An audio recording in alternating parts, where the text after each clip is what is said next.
Kasi yung mga nakaraang mga taon, and until today, kasi 3 years pa lang yung ating Pangulo, kaya nga, importante na kung sino yung babasbasa ng ating Pangulo sa 2028 presidential election po. Kailangan yun ang iboto natin, ipanalo natin para po ma-ensure yung continuity ng kanyang mga programa. Dapat nga po, mga kababayan, kung ako lang yung tatanungin, dapat tanggalin na po somebody from the Congress and the Senate should pass a law lifting the term limits for Vice President and for President.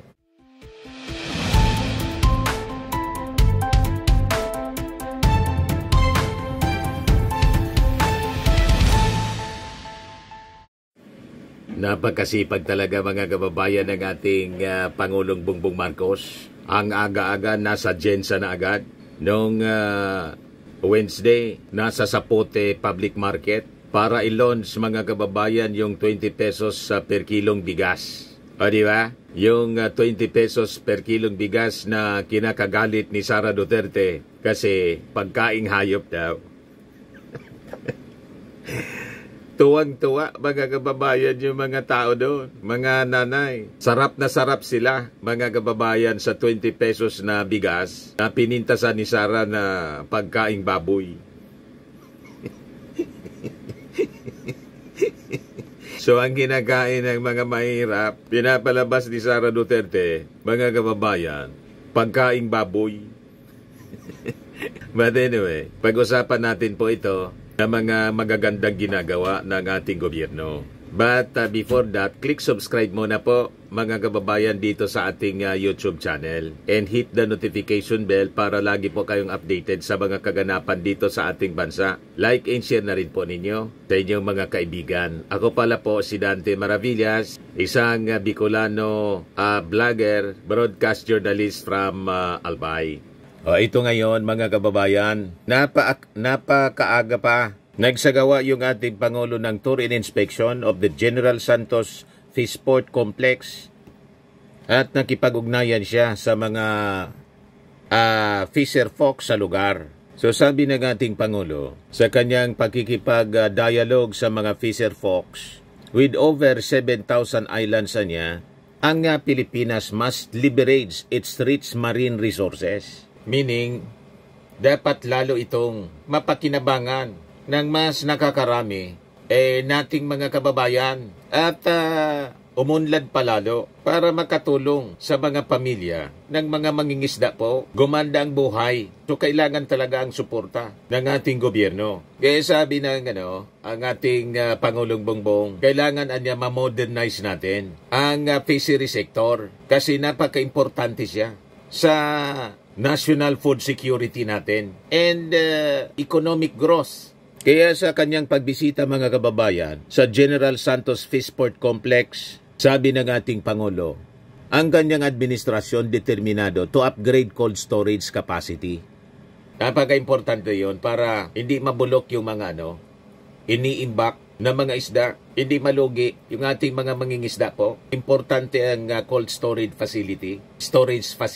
And it should be modernized. Kailangan din natin na palakasin ang cold chain system and build more agricultural and fish ports to preserve catch quality and increase the income of fisher folk.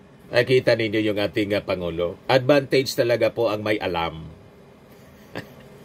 Di ba pa? Malawak ang kaalaman ng ating Pangulong Bongbong Marcos. Siya lang ang ganyan. Jack of all trades. May alam sa maraming bagay, mga kababayan. Di ba? Hindi yung may alam lang sa paglustay ng...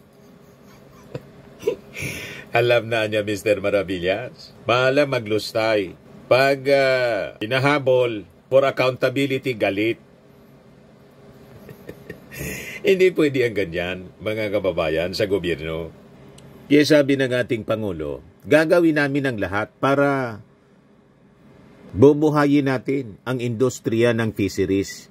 Dahil pagka pinag-aralan namin ang mga pangangailangan sa kinakain ng Pilipino, napakahalaga sa diet ng Pilipino yung isda, seafood.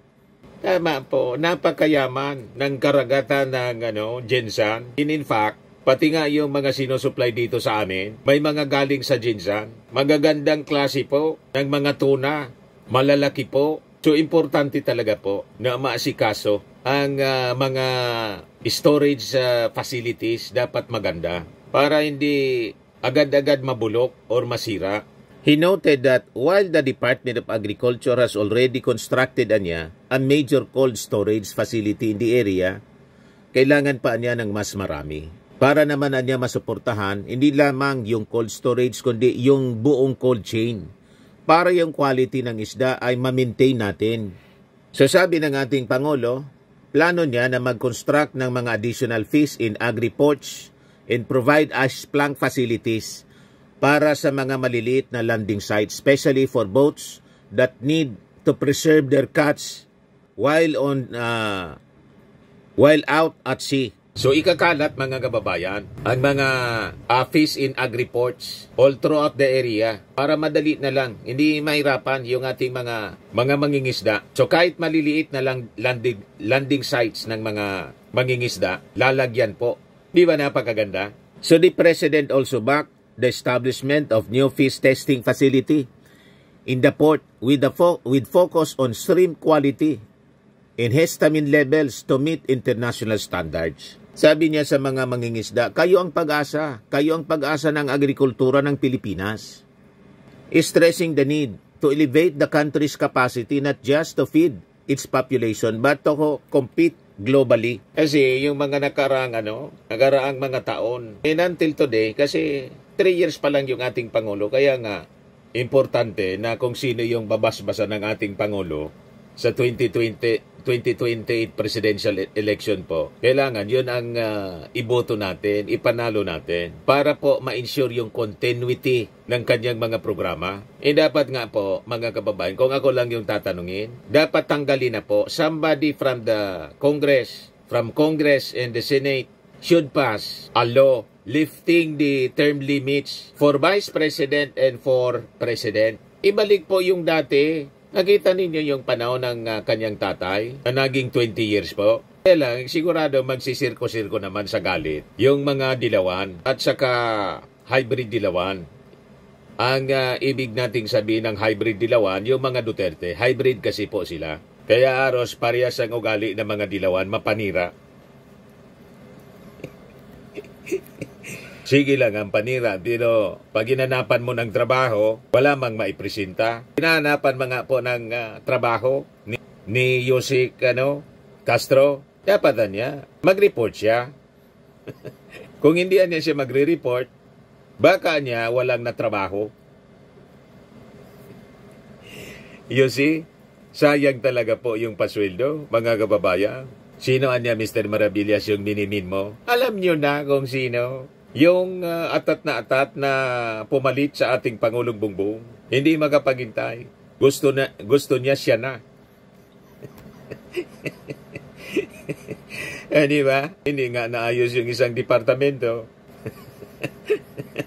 Isang departamento lang yun, ha? Pero yung ating Pangulo, unbothered po sa mga paninira sa kanya. Sige lang ang trabaho, sabi niya. Nakakatuwa ang Pilipinas. Nakakapag-export sa Amerika. General Santos is home to 8 major tuna canneries and exporters supporting around 200,000 workers. Imagine that. The GSPPC is the Philippines' leading tuna unloading hub, handling both domestic and international fishing vessels. So during the visit, yung ating Pangulo, nanguna sa distribution din ng various livelihood support items from the Bureau of Fisheries and Aquatic Resources or BIFAR.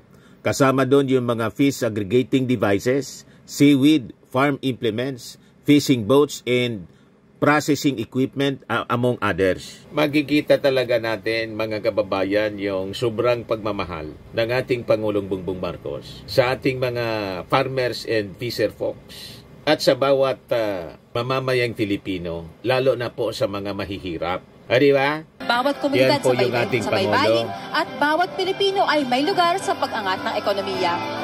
Ngayon, nasasaksihan natin ang mga bunga ng mga makabagong infrastruktura at programa sa General Santos Fishport Complex. Isang mahalagang aspeto sa paggamit ng mas maunlad at matatag na kinabukasan para sa sektor ng pangisdaan. Isang magandang araw Pilipinas mula rito sa General Santos City, handog ng Radio Television Malacanang kasama ang Philippine Fisheries Development Authority ng Department of Agriculture. Ito po ang live coverage ng pagbisita ni Pangulong Ferdinand R. Marcos Jr. dito sa General Santos Fishport Complex. Yan ang hands-on talaga po yung ating Pangulo. Pagdating po ng Pangulo dito sa Fishport, unang-una napansin natin, Sir Migo, na nakasuot na siya ng protective boots, ano? Yes. Sir, para saan po itong boots na, sir? Bakit lahat po sila naka-boots ngayong, Oo, ang pagsusuot ng white boots sa loob ng Fishport ay isang food safety and health protocol. So, para lang ma-ensure na yung mga binibentang isda dito sa Fishport ay ligtas. Okay. Mula sa Tama naman yan. Kaya may kita siguro natin kung i-grade para makita ang quality ng tuna, kung ito ba ay export Grabe quality po. or good for local consumption. Oo. Tinitingnan kung Curious export ako, quality o malaki ba local talaga consumption. ang sizes ng tuna? Ganito talaga, kalaki ang mga tuna Grabe. dito sa Gensan. Okay. Oo. So ito po, lahat po ito na nahuli sa Gensan Waters. Kumbaga. Yes, oo, kasi actually spawning ground talaga ng tuna ang mga katubigan dito malapit sa General Santos, sa South. Agriculture Secretary Francisco Tio Laurel Jr. At ngayon po ay magkakaroon po sila ng isang maikling ugnayan para po direkta mismong marinig ng Pangulo ang mga pangangailangan ng ating mga mangingisda dito sa General Santos. Dito lang kami para tignan. Ito, I have a mic. Para tignan kung ano yung mga sistema na ginagamit ninyo para sa fisheries natin dahil sa pagpalagay ng ating sekretary, nakilala nyo naman na talagang isa sa pinakamalaki sa industriya ng fisheries dito sa Pilipinas, ay naunawaan niya kung ano yung potential ng fisheries para sa Pilipinas. Kaya sinabi ko, dali niya ako rito, paliwanag niya sa amin kung ano yung mga kailangan ninyo. Sa aming palagay, ang nakikita namin na siyempre yung cold chain, kailangan lalagyan natin. Nagtayo ka na pala nung malaking cold storage dito. Pero kailangan pang dagdagan. Kaya gagawin namin ang lahat para naman masuportahan yung buong, hindi lamang yung cold storage, kung hindi yung buong cold chain. Para yung mga huli na nahuli na natin ay pagdating sa market ay maganda pa rin at yung quality ng isda ay ma-maintain para siyempre mas magandang benta. Correct. Kaya ano pa sa inyo ang kailangan natin in your view? Meron tayong bago, sir, na testing facility na itatayo rito. Laboratory. Testing facility. What are we testing for?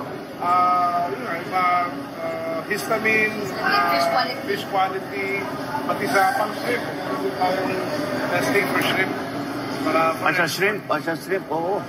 Sikat na sikat yung shrimp natin sa abroad. Ang pag binili mo yung black prawn sa Philippines.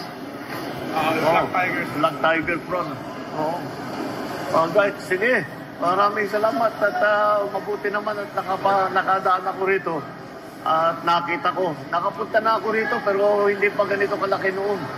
Ngayon ay napakaganda na. Kaya gagawin namin ang lahat para bubuhayin natin ulit ang ating industriya ng fisheries. Dahil pagka pinag-aaralan namin yung mga pangangailangan sa kinakain ng Pilipino, napakahalaga sa diet ng Pilipino, sa kinakain ng Pilipino, yung isda, yung seafood. Dahil siyempre, marami tayo, mga 7,000 islands ang Pilipinas, kaya napupunta talaga sa fisheries ang pag-asa. Kaya tutulungan, gagawin namin lahat para yun na nga, yung mga sistema, magtatayo tayo ng mga fish port, mga agricultural port, para mabawasan ang ating transport cost, pati ice plant, para doon sa maliliit na bagsakan, mayroong pagkukuhanan ng yelo para hindi lamang para doon sa lugar, para paglabas, paglalaot ang mga bangka, may dalang yelo para laging sariwa yung inyong huli. Okay, so sige lang, patuloy nyo. Malaking kontribusyon ng Gensan at lahat ng fisheries industry sa pagpapakain sa buong Pilipinas. Kaya patuloy ninyo. Maraming salamat sa inyong ginagawa. Hindi lamang sa food supply, kung hindi pati sa pag-export natin. Nagulat nga ako yung tinitesting doon na isda, pupunta pa raw sa Amerika yan. Nakakatuwa naman na ang Pilipinas nakakapag-export hanggang sa Amerika. Kaya ang laki rin ng kontribusyon sa ating ekonomiya nitong inyong industriya. Kaya kailangan ang pamahalaan ay nandyan. Kaya nakakatiyak naman kayo, kagaya ng aking nasabi, ang ating Secretary of Agriculture ay kasama ninyo sa industriya ninyo. Kaya gagawin na tuturuan tayo kung paano ang gagawin para matulungan kayong lahat. Okay? Maraming salamat. Magandang umaga sa inyo. Good morning. Ayan, nagkakagulo na naman po. Magpa-selfie-selfie. Thankful daw sila na may ganitong opportunity na direkta nilang makausap si distribution ng mga nakita naman natin na very grateful talaga. No? Mga kagamitan. Kasi bihirang pagkakataon talaga ito. Para sa mga mangingisda. At saka, it gives them the feeling po na mas nabibigyan na raw ng atensyon ngayon ang mga pangangailangan talaga nila. Napakikinggan. At ito, nakikita natin yung mga konkretong ebidensya ng pagtulong ng ating pamahalaan sa kanila. Livelihood projects ng Pangulo, kasama po ang Bureau of Fisheries and Aquatic Resources, ay Fish Aggregating Device o PAYAW, mga kagamitan pang salt production, fishing boats, kagaya po ng nakakita natin ngayon. Meron din po mamaya dyan mga marine engine, fish farming inputs, village-type fish processing center, at mga fish processing equipment and marketing supplies.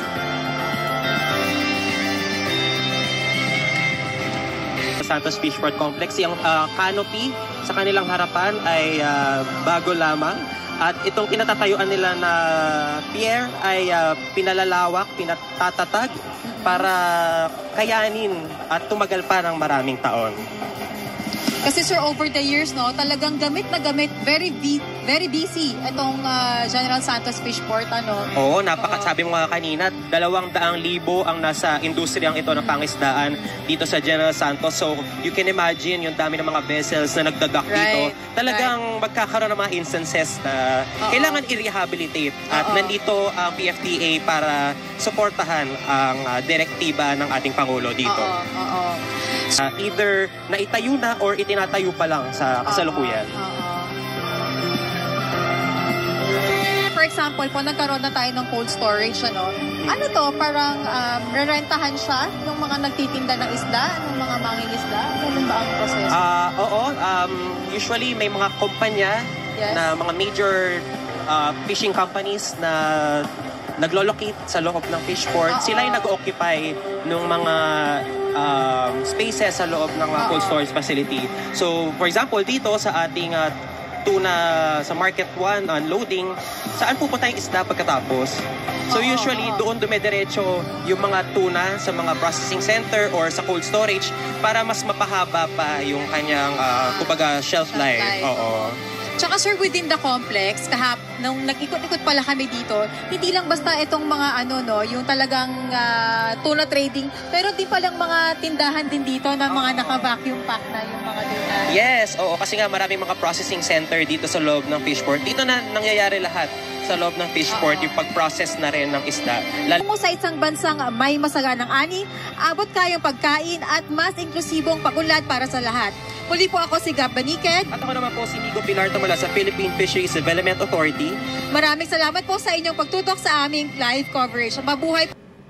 So makikita ninyo, mga kababayan, yung pagpapahalaga ng ating Pangulong Bongbong Marcos sa industriya ng pagsasaka at sa kapangingisda. Tulad ng kanyang tatay, yung kanyang tatay may masagana 99. Ngayong binabalik lang niya, mga kababayan yan. Although iba na yung mga pangalan. At dito naman po sa fisheries, noong panahon ng kanyang tatay, may tinatawag siyang biyayang dagat. Ganon din, mga kababayan, nire-revive niya lahat kasi very effective. Yung panahon ng kanyang tatay, naging first time in the history, hindi na po naulit na maging exporter tayo ng bigas. Sana na sa mga darating na panahon, maging self-sufficient po tayo. At dire-diretsong pagtutok sa agrikultura ng ating Pangulong Bongbong Marcos, agriculture and fisheries. Kasi importante ito sa national food security ng ating bansa. Kaya nga another good news, binaba na rin po ang price cap para sa imported rice to 43 pesos. Dati 45 pesos ya. Ayan The Department of Agriculture will finally push through with its plan to further lower the maximum suggested retail price for imported rice per kilogram from the current 45 to 43 pesos starting July 16. Ito'y dahil sa pag-stabilize ng global conditions following the announcement of a ceasefire between Israel and Iran. So sabi po ni Agriculture Secretary Francisco Chu Laurel Jr., bumaba na niya yung presyo ng bigas sa mundo.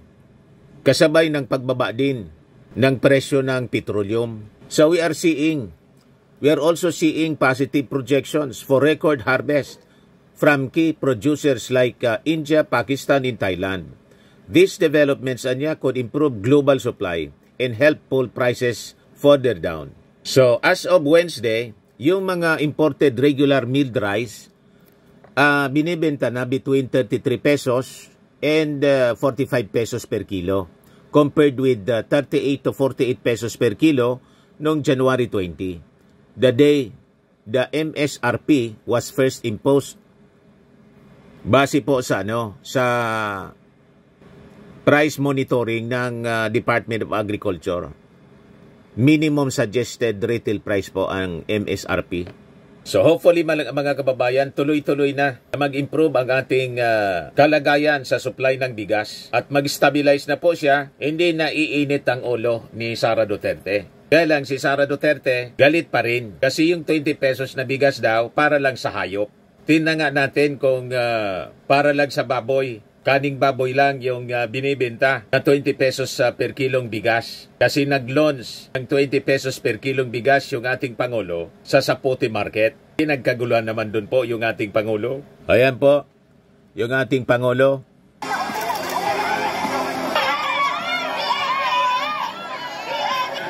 Noong Wednesday po ito, mga kababayan.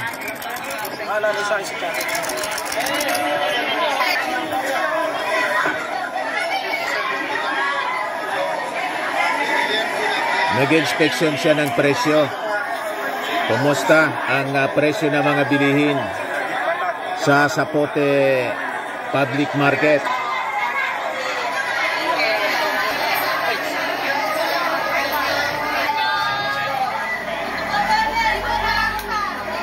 Kita ninyo, nakipag-high five. Ayos na ayos yung ating Pangulo. Parang kampanya pa rin. Pinagkakaguluhan mga kababayan ng mga tao. O, diba?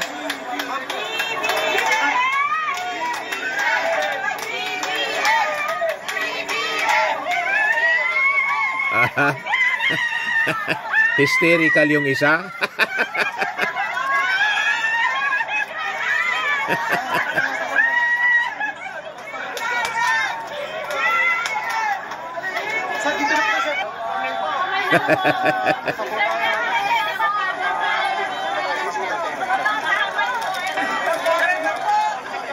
Di ba?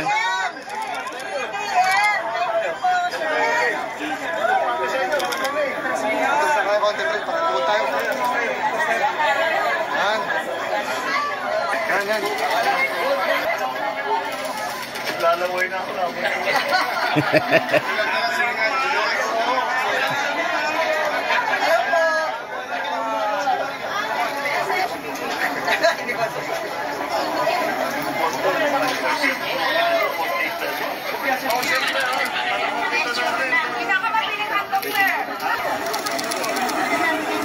O, di ba? Nakakatuwa yung ating Pangulo.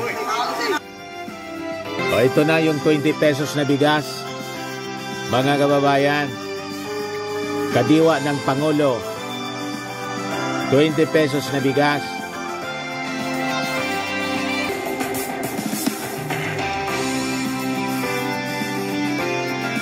Naging tindero yung ating Pangulo, 20 pesos na bigas para sa mga mahihirap, mga kababayan. Nasabi ni Sara, pagkaing baboy. Dito mga kababayan, sabi ng isang tindera, kumusta niya yung ex ko, Mr. President?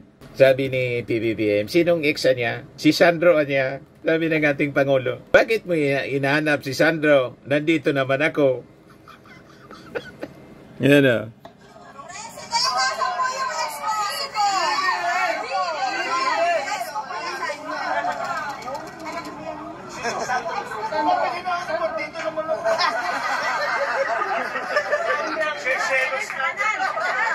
Nagsilas daw siya. Ex ni Sandro nasa Bacoor Public Market. Tinanong ng tindira, President, nasaan yung ex ko? Sabi ng ating Pangulo, sino? Sabi ng tindira, si Kong po, Sandro. Sabi ng ating Pangulo, bakit siya hinanap mo? Andito naman ako. Magsisilos na ako niyan. Malamang lalong sasama ang loob ni Sara Duterte nito. Si Sandro po, siguradong susunod na Pangulo pag umabot na siya sa 40. Bata pa, disqualified pa sa age qualification po. Di ba? Pag naupo si Martin Romualdez as president, talagang wala nang pag-asa si Sara pag ganyan. Lalo pag diretso ng ma-impeach. Kaya ang pinapakalat ni Sara na propaganda line, gusto daw siya na ma-impeach para mawala siya sa landas sa 2028 presidential election. Ina-impeach ka po, hindi dahil sa ating Pangulong Bongbong Marcos, kundi sa sarili mong kagagawan dahil sa masama mong ugali. Diba? O ngayon, tingnan nga natin yung mga testimony ng mga nakabili kung talagang pagkaing baboy yung 20 pesos per kilong bigas. Tulad ng sinasabi ni Sara Duterte. Siyempre malaking tulong po sa aming mahihirap ang 20. Kung sa 40 nga nahihirapan kami, pinakamababang bigas. Pag bumili ka ng 20, makakabili ka ng itlog, isang ulam na namin mag-anak yun, di ba? At least kahit pa paano nakakatulong ang bigas sa murang halaga, kahit gano'n ka mahal ang bigas ngayon, pinakamababa, dinudumog ng taong pinakamura. Thank you po kay Presidente sa mga tulong na pinagkakaloob niya sa amin. Thank you din kay Lord dahil siyang binigay niya sa amin, Presidente. Ay, diba? malaking bagay yun. Kasi sa tulad naming mahirap, wala pang permanenteng trabaho. Kahit bigas na 20 pesos lang yan. Malaking pasalamat na namin lahat sa ating mahal na presidente. Kaya kung hindi dahil sa kanya, wala kaming mabibili na mumurahin na bigas. Maraming salamat po, Presidente Bongbong Marcos. Sana itulong mo sa tulad naming mahihirap. Napakalaking tulong po nito, lalo na po sa mga mahirap na mamamayan ng mga ating bansang Pilipinas na ang ginawa ng ating Pangulo na pagbibigay pag-asa doon sa mga maliliit at maralit ang pamilya, ay napakalaking bagay po ang 20 pesos na bigas na pinagkaloob na ating gobyerno. Kaya sana ito ay magpatuloy-tuloy upang ito ay ganap na may palaganap sa ating bansa at para magkaroon ng kaginawa naman kahit papano ang ating mamamayang mahihirap dito sa ating bansang Pilipinas. Kaya BBM, nagpapasalamat po kami at kami hindi nyo kinakalimutan na mahihirap dito sa ating bansang Pilipinas. Tapos biglang siniraan ng Tribune.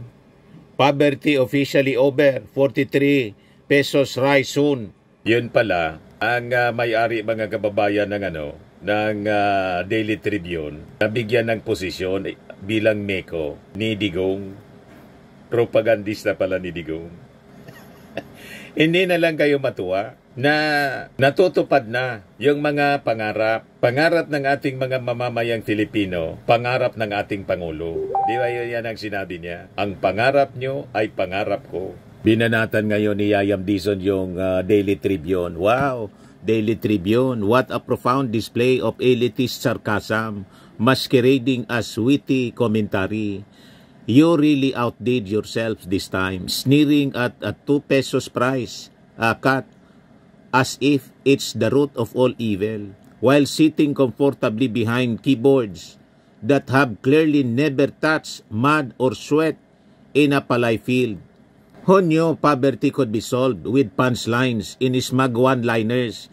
Maybe if you wrote your articles on rice sacks, they'd be more useful to the people you're pretending to care about. Yes, 2 pesos is not a magic wand, but here's a revolutionary idea. Marking small victories does not make you clever. It just makes you part of the problem, while the government works to ease prices amid global instability. You throw rocks from the peanut gallery, offering exactly 0 solutions. And let's talk about farmers.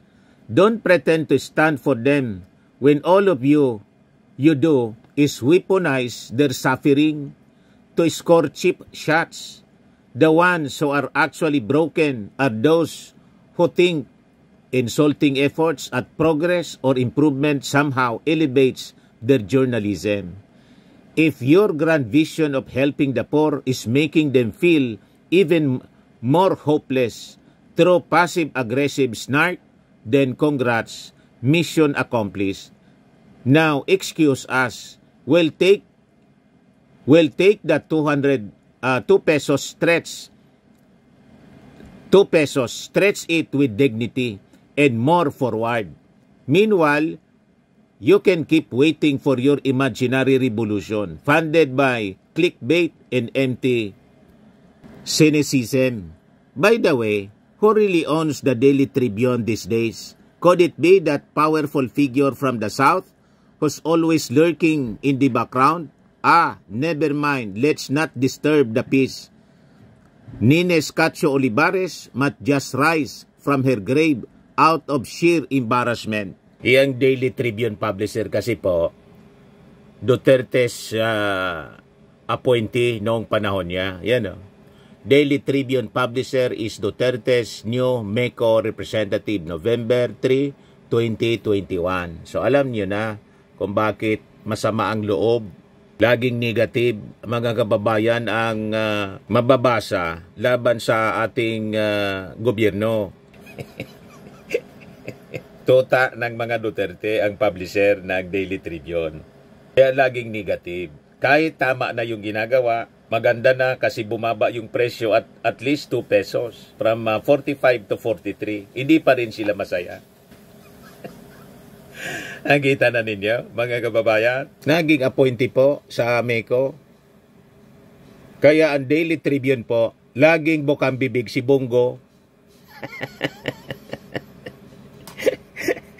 Yan na. Senator Bongo receives the most outstanding and inspiring public servant siguro. Bongo named most outstanding public servant for 2nd straight year. Laging bukang bibig si Bongo. Senator Christopher Bongo continues to solidify his role as champion of healthcare. Yan ang mga balita nila. Kaya ako konti lang yung papatronize po sa Daily Tribune.